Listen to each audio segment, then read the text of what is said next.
Bismillahirrahmanirrahim. Assalamualaikum warahmatullahi wabarakatuh.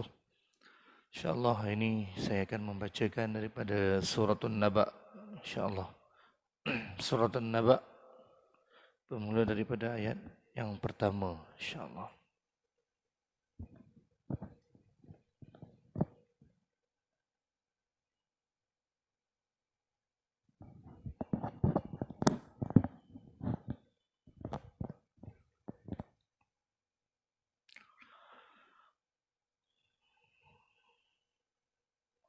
أعوذ بالله من الشيطان الرجيم.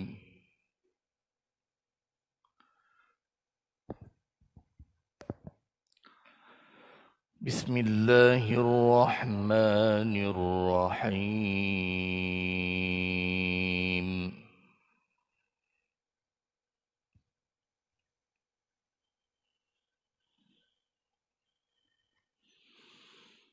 عما يتساءلون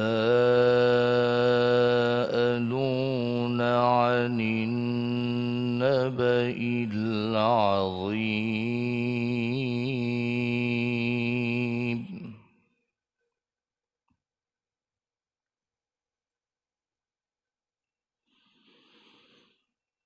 الذين هم فيه مختلفون.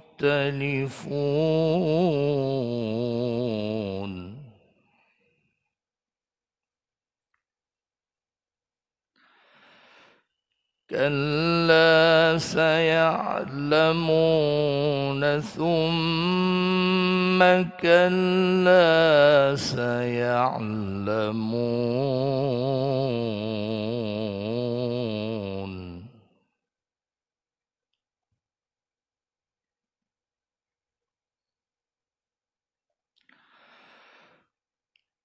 ألم نجعل الأرض مهادا والجبال أوتادا وخلقناكم أزواجا وجعلنا نومكم سباتا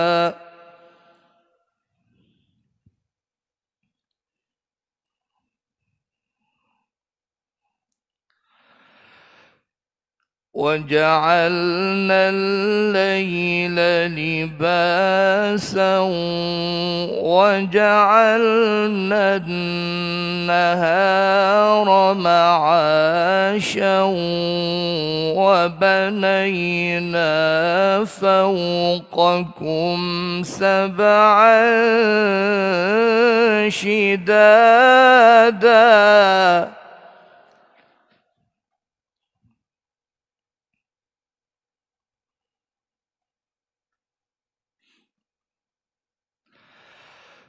وجعلنا سراجا وهاجا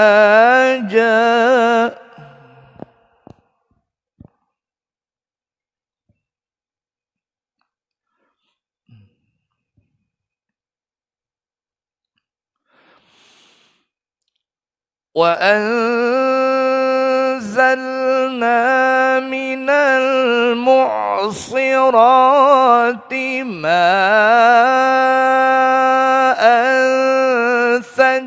ثجاجا لنخرج به حبا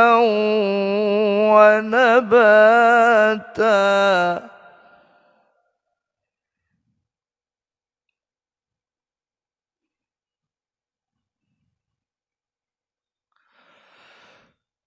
وجنات ألفافا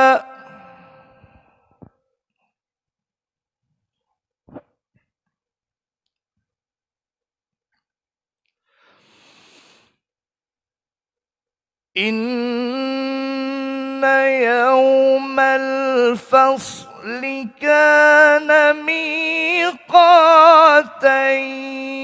يوم ينفخ في الصور الصور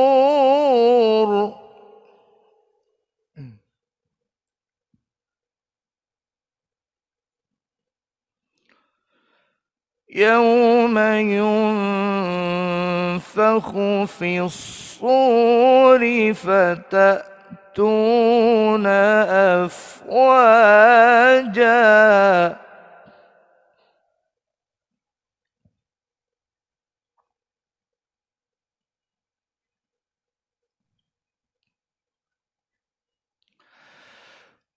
وفتحت السماء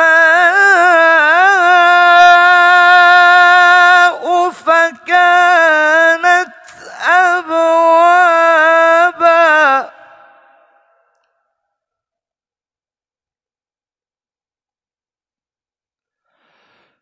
وسيرت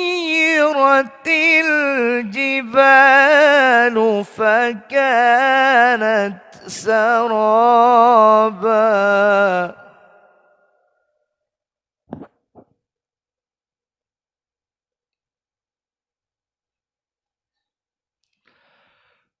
إن جهنم كانت مرصادا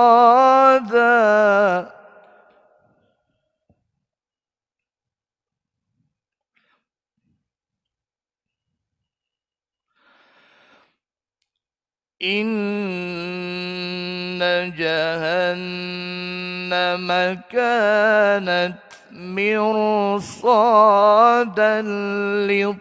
للطاغين مآبا لابثين فيها أحقابا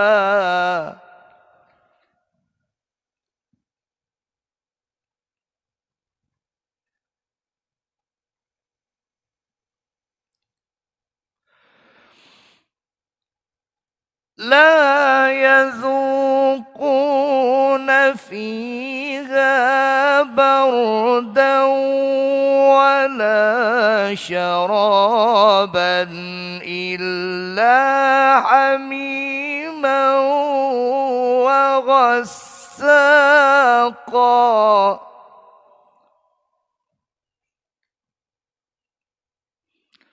جزاء وفاقا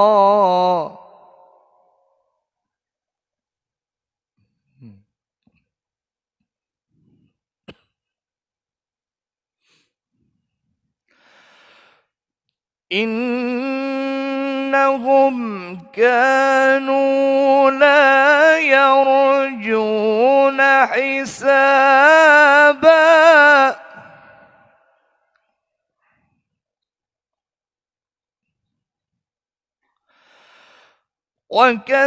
وكذبوا بآياتنا كذابا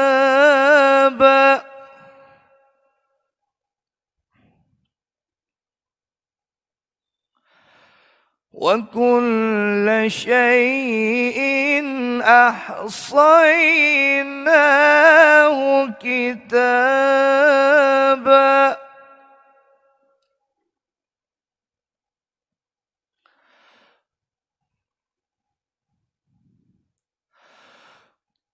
وكل شيء أحصيناه كتابا فذوقوا فلن نزيدكم إلا عذابا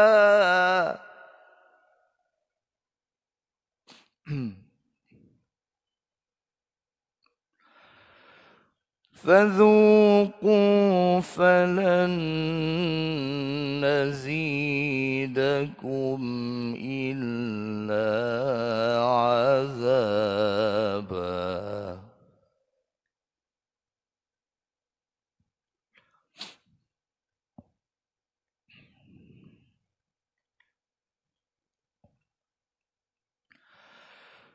إن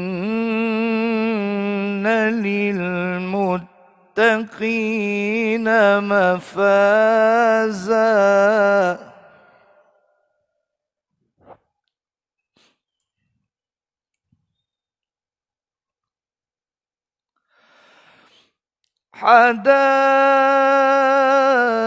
حدائق وأعنابا وكواعب أترابا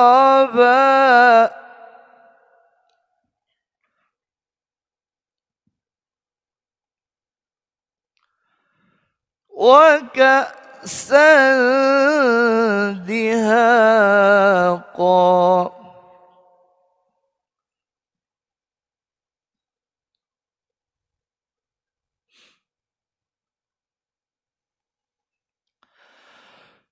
لا يسمعون فيها لغوا ولا كذابا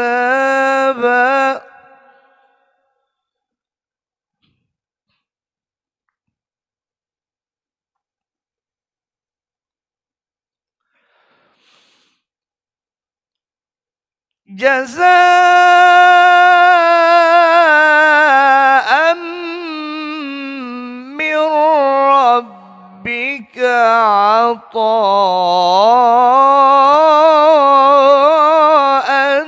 حسابا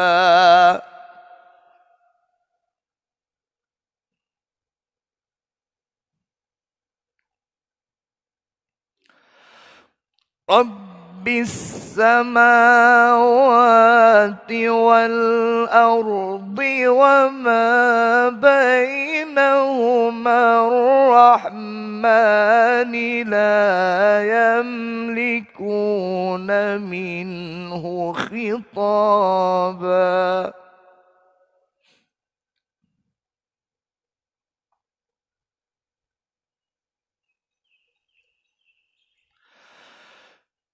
يوم يقوم الروح والملائكة صفا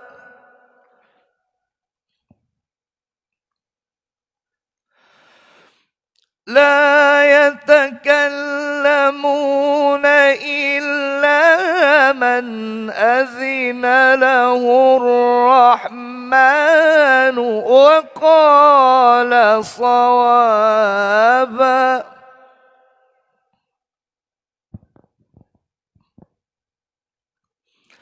ذلك اليوم الحق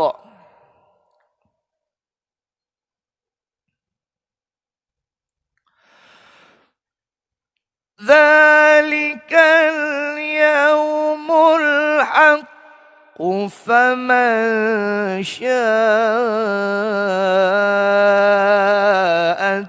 اتخذ إلى ربه مآبا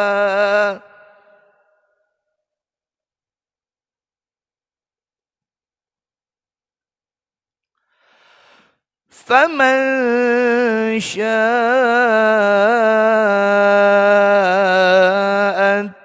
اتخذ إلى ربه مآبا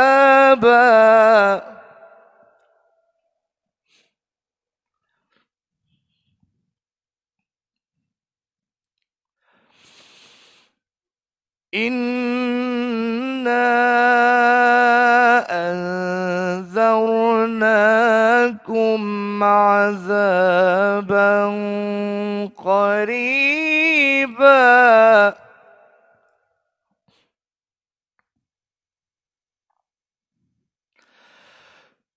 يوم ينظر المرء ما قدمت يداه ويقول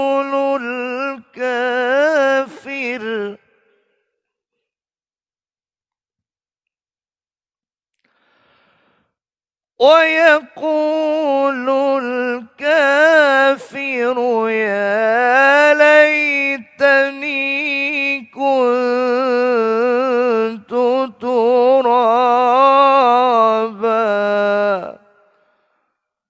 صدق الله العظيم.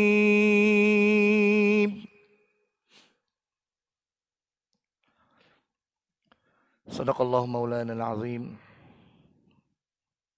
وصدق رسوله الأمين. Alhamdulillah wassalatu wassalamu ala Rasulillah wa ala alihi wa sahbihi wa man walah. Syukur kita kepada Allah Subhanahu wa taala yang telah masih lagi mengurniakan kepada kita pada hari ini dengan nikmat kesihatan, alhamdulillah. Yang mana dengan nikmat itu kita masih lagi dapat melangkah kaki kita dan tubuh badan kita ini ke dalam rumah Allah yang dikasihi ini. Mudah-mudahan ada keberkatannya di sini insya-Allah. Dan alhamdulillah sidang Jumaat yang dirahmati Allah sekalian, pada hari ini juga nikmat iman dan Islam kita masih belum ditarik daripada diri kita, alhamdulillah. Yang mana itu menatijahkan dan melahirkan tindakan seperti amal ibadah yang kita lakukan pada hari ini. Alhamdulillah, syukur pada Allah juga kerana pada hari ini meskipun dalam keadaan kita berhadapan dengan situasi yang tidak menentu, situasi naik turun kes COVID-19, namun kita masih lagi mendapat kebenaran daripada pihak berkuasa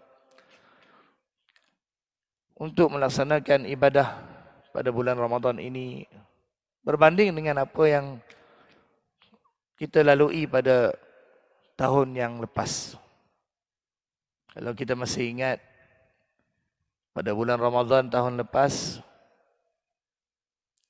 keamanan ataupun ruang untuk melakukan ibadah seperti ini telah ditarik oleh Allah sementara waktu pada tahun lepas. Kita tidak dapat menunaikan solat tarawih, solat Jumaat seperti ini, dan semua daripada kita kalau masih ingat beribadah di rumah masing-masing. Dan ramailah ketika itu yang mula menyedari betapa besarnya nikmat kesihatan yang Allah Ta'ala kurniakan kepada kita saban hari. Ayat yang saya baca sebentar tadi mengisahkan tentang satu berita penting, iaitulah berkenaan dengan satu masa nanti akan datang, hari yang mana kita semua akan dikembalikan kepada Allah, dan masing-masing daripada kita akan diberi ganjaran dan dibalas dengan apa yang telah kita lakukan di dunia ini. Sidang jemaah yang dirahmati Allah sekalian, hidup kita di dunia ini tidak ada 3, tidak ada 4. Kalau kereta kita boleh ada sampai 3-4 biji. Kalau rumah kita boleh beli sampai 10 biji. Tetapi di hari pembalasan kelak, di hari bertemu dengan Allah SWT kelak, kita hanya ada 2 pilihan. Dan pilihan itu bukan kita yang akan memilihnya. Sebaliknya, kita akan diberi dengan pilihan ataupun ganjaran yang setimpal dengan apa yang telah kita lakukan di dunia ini. Tak lain tak bukan sama ada syurga ataupun neraka. sekiranya kita tergolong daripada ahli neraka, maka kita akan mendapat layanan-layanan dan azab yang tidak pernah kita fikirkan dan tidak pernah kita rasai sebelum ini.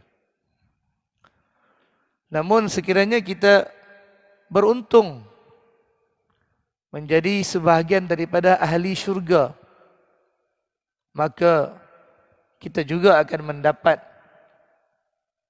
nikmat yang infinity, nikmat yang tidak terbatas indahnya, yang mana nikmat itu diberitakan tidak pernah ada mata yang pernah melihat, tidak pernah ada telinga yang pernah mendengar tentangnya. Itulah syurga Allah Subhanahu wa taala. Sesungguhnya Allah Taala sebutkan dalam ayat ke-21 yang saya bacakan sebentar tadi daripada suratul Naba. Inna jahannama kanat mirsada. Yang bermaksud sesungguhnya neraka jahanam itu ada tempat pemerhatian. Maksudnya di neraka itu ahlinya sentiasa diperhatikan, diawasi oleh malaikat-malaikat yang bengis. Yang mana ahli neraka ini memang sentiasa cuba untuk keluar dan meloloskan diri daripada azab api neraka, namun tidak akan terlepas sama sekali ahli neraka itu daripada azab mereka. Dan neraka itu Allah Ta'ala beritakan, lit-taghina ma'aba, ialah untuk orang yang melampaui batas hukum Tuhan sebagai tempat kembalinya. Tadaburnya di sini tuan-tuan yang dirahmati Allah sekalian, orang yang melampaui batas, yaknilah orang-orang yang melampaui had-had dan hukum-hukum yang Allah Ta'ala telah tetapkan ketika hidup mereka. Dalam arti kata lain, orang yang melanggar prinsip ataupun hukum-hukum syariat Allah yang telah ditetapkan, sama ada daripada kalangan orang yang kafir sudah tentunya, bahkan juga daripada kalangan orang-orang yang beriman, sekiranya mereka melampaui batas. Kalau kita lihat pada mutaakhir ini, banyak sekali bala bencana, ujian yang Allah timpakan ke atas umat penduduk dunia ini. Hasil kerana manusia telah melampaui batas apa yang telah ditetapkan oleh Allah. Di dunia lagi kita merasai kesengsaraan apabila Allah Ta'ala membataskan makan kepada perkara-perkara yang halal. Namun manusia telah mencari perkara-perkara yang haram. Maka salah satu kesan dan natijahnya, kita melihat telah tularnya, telah adanya, telah munculnya wabak yang tak pernah ada sebelum ini, iaitu COVID-19. Kerana manusia melampaui batas apa yang Allah Ta'ala tetapkan. Itu sebagai satu contoh mudah yang kita nak ambil pengajaran pada tengah hari yang berbahagia ini. Dan Allah Ta'ala firmankan lagi, orang-orang yang duduk dalam api neraka ini, labithina fiha ahqaba. Mereka ini duduk dan tinggal di dalam api neraka itu berkurun-kurun lamanya. Berkurun lamanya ini bukan berkurun lama mengikut perhitungan hari kita di bumi. Bahkan hari di akhirat sana adalah lebih panjang dan lebih sangat lama daripada apa yang kita ada di bumi. Cubalah bayangkan tuan-tuan yang dirahmati Allah sekalian. Sekiranya kita diazab ataupun kita dibakar hidup-hidup di dunia ini, pertama kita akan rentung dan kita akan merasai azab itu barang seketika sewaktu kita dibakar. Sebagai contoh, tangan kita meletak pada bara api. Sementara kulit itu hangus dan terbakar, maka ketika itulah kita akan merasa kepedihannya. Namun di akhirat kelak ada ayat Allah yang menceritakan bagaimana ahli-ahli api neraka ini apabila mereka dibakar, apabila mereka disalai, apabila mereka diazab, apabila terbakar kulit mereka, apabila hangus, maka Allah Ta'ala akan gantikan dengan kulit yang baru pula. Baddalna juludan ghairaha liyadhuqul azab. Kami akan gantikan dengan kulit lain pula untuk mereka merasakan azab. Maknanya azab api neraka itu sangatlah teruk, sangatlah tidak boleh dibuat olok-olok. Malang sekali kalau kita tengok pada mutaakhir ini, tuan-tuan dan puan-puan. Minta maaf lah, suara saya ni diserak sikit. Bulan puasa ni dia serak basah macam Ramli Sarip pula. Kalau kita tengok mutaakhir ini, tuan-tuan dan puan-puan tak ada, tuan-tuan sahaja. Ya. Ada golongan yang memperolok-olokkan api neraka. Ada orang yang sanggup buat video seolah-olah dia duduk dalam api neraka dan berbangga dia ada di dalam api neraka. Wal'iyadzubillah. Ketahuilah saudara-saudariku yang dirahmati Allah sekalian, ahli neraka itu mereka tidak merasakan di dalamnya bardaun, tidak rasa sejuk, wala syaraba, dan tidak ada minuman, illa hamiman wa ghassaqa. Sekalipun mereka satu masa mereka meminta kepada Tuhan, meminta kepada malaikat, meminta kepada ahli-ahli syurga, an afidhu alaina minal ma', tolonglah bagi air sikit. Mereka nampak nikmat di syurga tetapi mereka tak boleh, mereka minta. Mereka sangat haus dan dahaga kerana kepanasan dan kedahagaannya itu, tapi mereka tidak dapat minuman. Sebaliknya, walaupun mereka mendapat minuman, mereka mendapat minuman air yang mendidih dan juga air nanah. Air nanah, tuan-tuan tahu bagaimana busuknya, bagaimana geli-gelemannya kita dengan air nanah di dunia ini. Bayangkan kalau kita di dunia ini tengah dahaga, tengah panas macam sekarang, tengah hari, mujur ada kipas. Kalau tak ada kipas, bayangkan panas di negara-negara Arab, mungkin tengah cuaca panas, kita berpuasa di siang hari, tak ada minuman, tak ada makanan, tak ada apa-apa. Bayangkan kalau kita dihidangkan dengan air nanah dan air yang menggelegak. Cubalah kita bayangkan. Itulah peranan Al-Quran. Supaya kita tadabbur dan merasakan, memahami dan merasakan apa yang Allah Ta'ala tunjukkan ini. Sebab itulah pensyariatan puasa ni supaya kita menjadi orang hamba-hamba Allah yang insaf.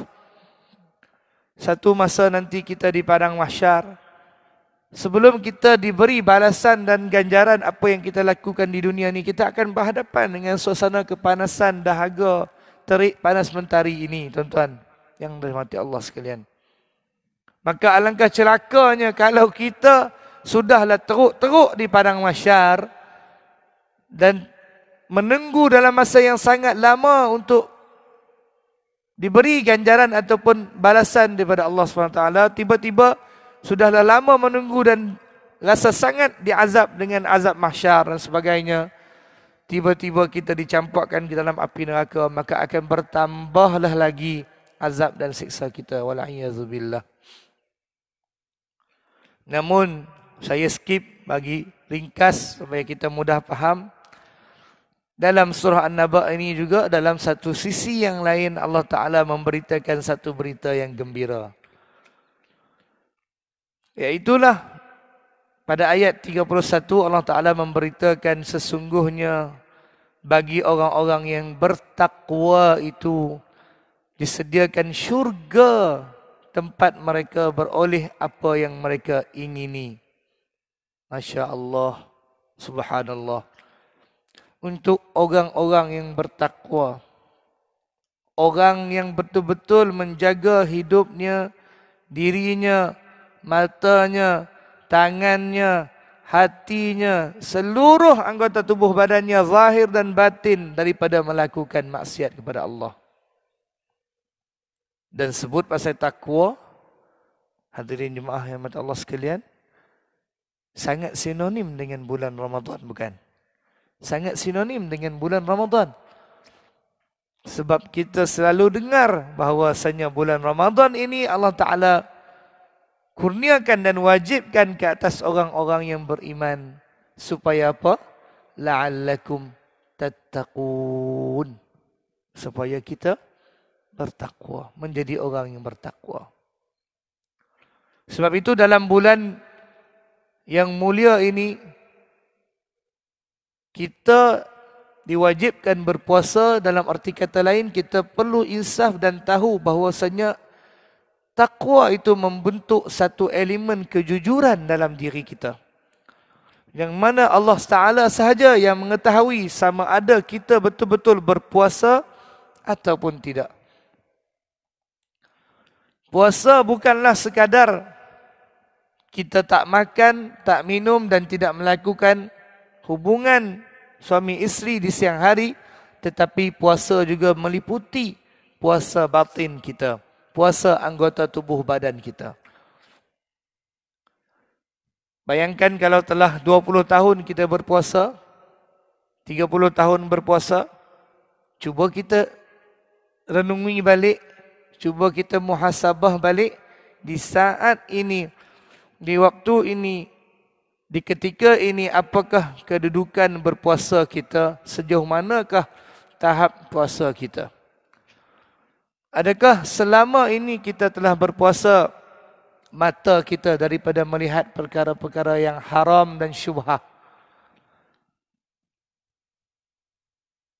Adakah kita telah berpuasa mulut kita daripada bercakap perkara-perkara yang sia-sia dan perkara-perkara yang Allah Ta'ala larang, seperti mengumpat, mencerca, memaki hamun, menfitnah dan sebagainya?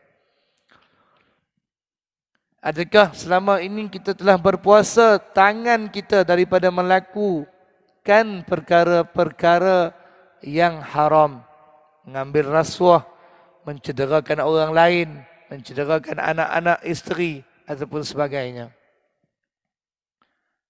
Ataukah selama ini kita hanya berpuasa mulut daripada makan sahaja, daripada minum sahaja, dan kemaluan kita daripada yang Allah Ta'ala larang? Kalaulah kita hanya berpuasa seperti itu, tetapi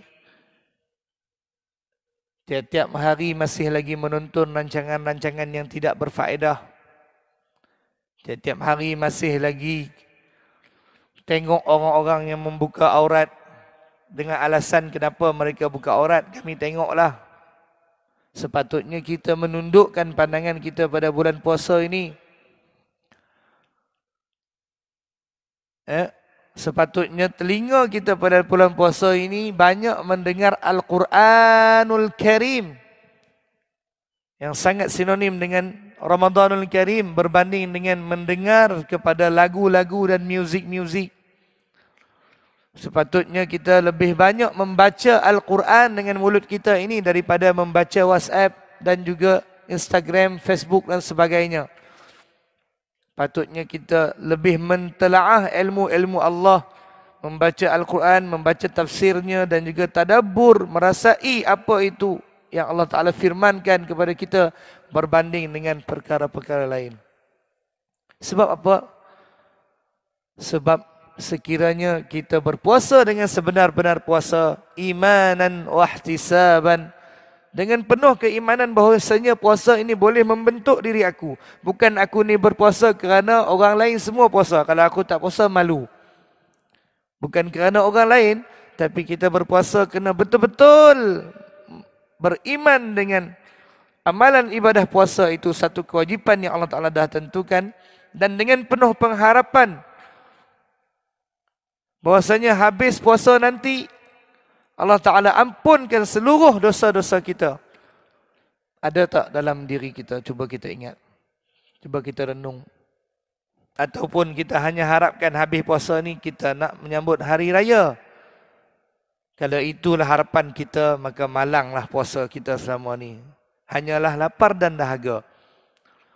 Sama-sama kita mengharapkan puasa kita ini akhirnya nanti Allah Ta'ala akan ganjarkan dia dengan ganjaran yang tak terperi nilainya. Dengan ganjaran yang banyak. Dan janganlah nanti harapnya puasa kita nanti selama 20 tahun, 25 tahun, 30 tahun, 35 tahun, 40 tahun, 60 tahun, 65 tahun, akhirnya jumpa Allah, dapat kitab amalan, ditulis di situ, lapar dan dahaga sahaja, tanpa pahala. Janganlah begitu. Biarlah puasa kita ada sedikit improvement daripada tahun ke tahun yang lain. Kerana apabila kita berjaya puasa dengan benar dan betul, niscaya kita akan menjadi orang yang bertakwa. Orang yang melakukan kebaikan dan amal soleh sama ada di hadapan manusia maupun di belakang manusia. Dalam sedikit masa lagi, saya akhiri dan saya simpulkan amalan berpuasa ataupun ibadah yang kita lakukan pada hari ini bukan kerana orang lain. Tak lain tak bukan adalah untuk membentuk diri kita menjadi orang yang takut kepada Allah dan betul-betul mengharap kepada redha-Nya yang akhirnya akan diganjarkan oleh Allah Subhanahu Wa Taala dengan apa yang disebut dalam surah An-Naba ini, dengan kebun-kebun, dengan buah anggur, yakni sinonim kepada buah-buahan. Dan buah-buahan di syurga bukan macam di dunia. Maksudnya orang-orang yang bertakwa akan diberi gadis-gadis yang sebaya. Di dunia mungkin kita tak akan dapat nikmat seperti itu. Gelas-gelas yang penuh berisi minuman. Dan 1000 macam nikmat. Bahkan lebih daripada itu. Yang tak pernah kita rasai di dunia ini. Sama-samalah kita mengambil peluang pada baki Ramadan yang ada ini, untuk kita tambah amalan kita, betulkan diri kita, alignment balik sikap kita, buang perkara-perkara, habit-habit, tabiat-tabiat yang buruk yang ada pada diri kita, tukarkan dengan amal ibadah, perkara-perkara yang boleh mendatangkan manfaat untuk diri kita, demi kebahagiaan kita di dunia dan di akhirat kelak. Walal akhiratu khairun wa abqa. Duk baca setiap hari dalam witir, sesungguhnya akhirat itu jauhlah lebih baik daripada dunia ini dan lebih kekal. Ingatlah kehidupan kita yang sebenarnya nanti, yang kita akan kekal di sana, iaitulah di akhirat kelak. Mengakhiri perkara tersebut, saya mohon maaf sekiranya ada sebarang perkataan daripada saya yang tidak benar, tidak betul. Dan mohon tuan-tuan dan perempuan doakan agar negara kita ini kembali pulih seperti sedia kala. Dan kita semua dilindungi oleh Allah Subhanahu Wa Taala daripada sebarang wabak bencana, malapetaka dan mara bahaya, insya-Allah. Sama-samalah kita teruskan puasa ini dengan 1000 sejuta nekat untuk menjadi orang yang bertakwa dan menjadi orang yang lebih baik apabila tamatnya Ramadan nanti. Aqulu qawli hadza wa astaghfirullahal azim li wa lakum. Wassalamu alaikum warahmatullahi wabarakatuh.